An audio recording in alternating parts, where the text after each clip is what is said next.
Tilaplangan Street 31.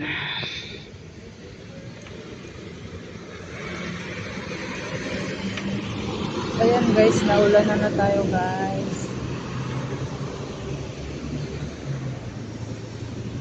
Agoy, naulan na, buti may dala akong payong. May huhugutin pag umuulan. Kailangan talaga guys, lagi tayong ready, di ba? Para meron tayong mahugot pang emergency, di ba? Tulad ngayon, naglalakad ako kasi hindi mainit. Nilakad ko yung ilang bus stop to pag sinasakay to guys. 5 bus stop yata. Di pa ikot-ikot pa eh.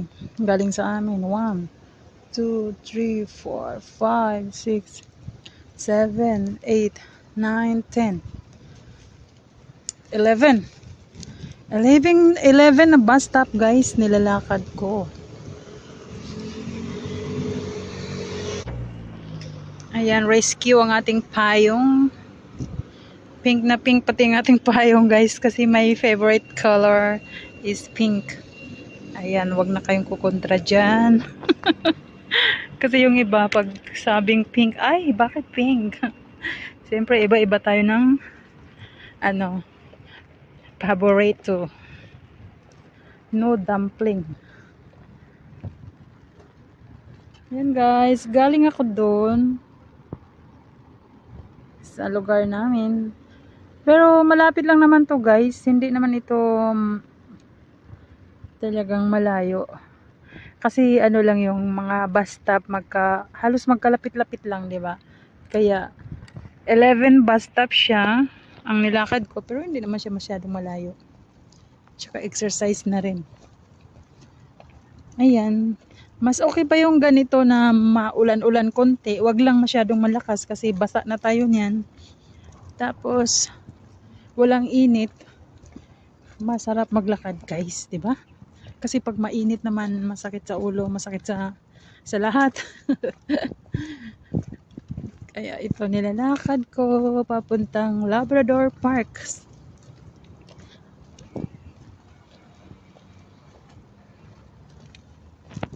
Buti lang, nakisama din yung ulan. Medyo lang. Yung anong tawag niyan, yung sa Bisaya pa inday-inday na ulan. Meron bang ganun? Yung mahina lang na ulan guys. Ang sa Tagalog niyan? Basta sa Bisaya, inday-inday, talithi. Ano ba yan? Ang daming word. Ang daming words. Diba? Ayan, umiinit-init, umuulan-ulan konti.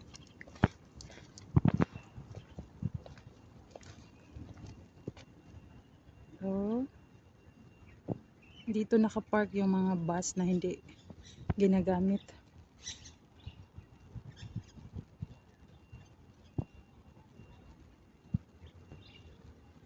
Masarap naman maglakad eh. Kasi masarap sa katawan pag naglakad-lakad tayo guys. Lalong-lalo na ako gabi, tawag yan? Tanghali na ako bumangon kasi kagabi puyat na puyat ako sa pag-i-edit. Yeah. Mahirap din maging small vloggers. Kasi kailangan gawin mo yung mga tasks bago tayo sumahod ng dollars. Pero okay lang yan. Kayang-kaya yan.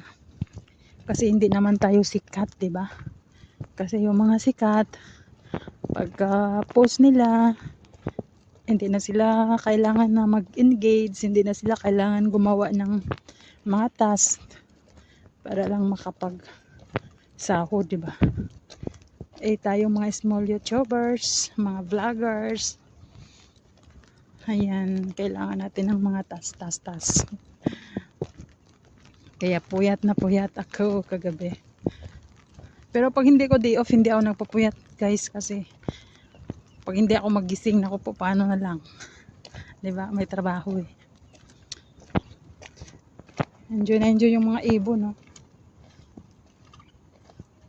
And malalakad lang talaga ito. Kaso lang ang problema yung pag dinadala ko yung mga alaga ko dito, kasi may violin class tuwing Friday. Ayaw maglakad. Tamad. Is mas masarap sa feelings yung maglalakad basta wala lang malakas na ulan at saka walang init, 'di ba? Ayan na guys, bye-bye. Salamat ulit sa panonood. God bless. Nagdaldal ako kasi wala naman akong kasama, kayo lang. Bye-bye.